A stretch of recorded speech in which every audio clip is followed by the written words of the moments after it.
से बट गणेश पाखे बसी जगन्नाथ दयारू ओडिया भागवत लिखा आरंभ कले।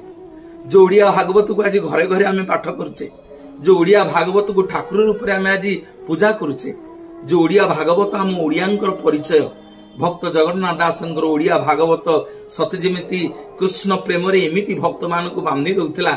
आसीथिले प्रभु श्री चैतन्य भागवत शुणिक विमोहित होइले जगन्नाथ दासंकर निजे घोड़ी हेइथिबा चादर को घोरई देले जगन्नाथ दासंकर मुंडरे। सेई दिन ठारू अति बड़ी जगन्नाथ दास उपाधि रे उपाधित हेले भक्त जगन्नाथ दास।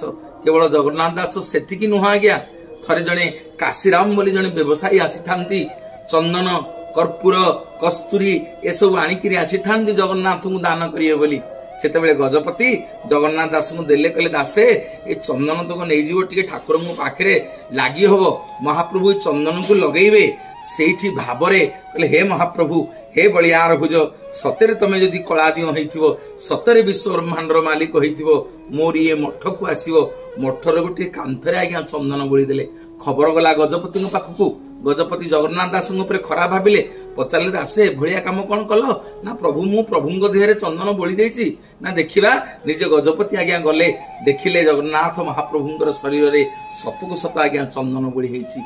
से होचंदी भक्त जगन्नाथ दास जे संपूर्ण भागवत रे राधांक ना कोडी धरि नाहंती। कारण काहेकि से स्वयं राधाष्टमी जन्म होइथिले, राधांक हसरु जन्म होइथिले बोली अनेक गवेषक माने कहंती। स्वयं राधा भाव नहीं से आसीथिले स्वयं जगन्नाथ दास।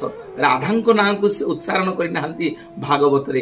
काहेकि से राधा ना धरि नाहंती ना पवित्र राधाष्टमी रे जन्म ग्रहण करी केवल भगवान श्री कृष्णंकर कथा को गाथा को से वर्णना करिसंती भागवत रे।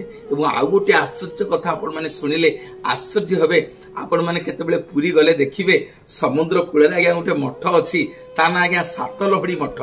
ए सातलहड़ी मठरे प्रत्येक दिन गोटे निकांचनिया जगह कोठी बसिकरी भजन करिवे।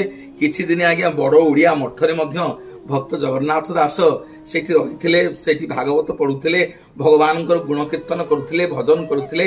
आज भी गले आपण माने श्रीमंदिर पाखरे ए बड़ ओडिया मठ को देखिबे। आम ओडिया मानकर गर्व गौरव ए मठ। एवं सेठारु से गोटे नीरव निकांचनिया निस्तब्ध जगार जाइकी रहिले, समुद्र कूले रहिले, भजन कीर्तन करुछंती। किंतु समुद्रर जो गर्जन लहड़ीर गर्जन से बारंबार बारंबार समुद्र ढेउ आसिक तांग आश्रम रे मारला। जगन्नाथ को डाकिले कहले महाप्रभु मते गोटे कृपा करंतु, मोर भजन कीर्तन करिवारे आपनकर भागवत पढ़िबारे एठी असुविधा होउची। समुद्र को सात पाहुंड आपण पछकू घुंचेई दियंतु। सतको सत आज्ञा सातटा लहड़ी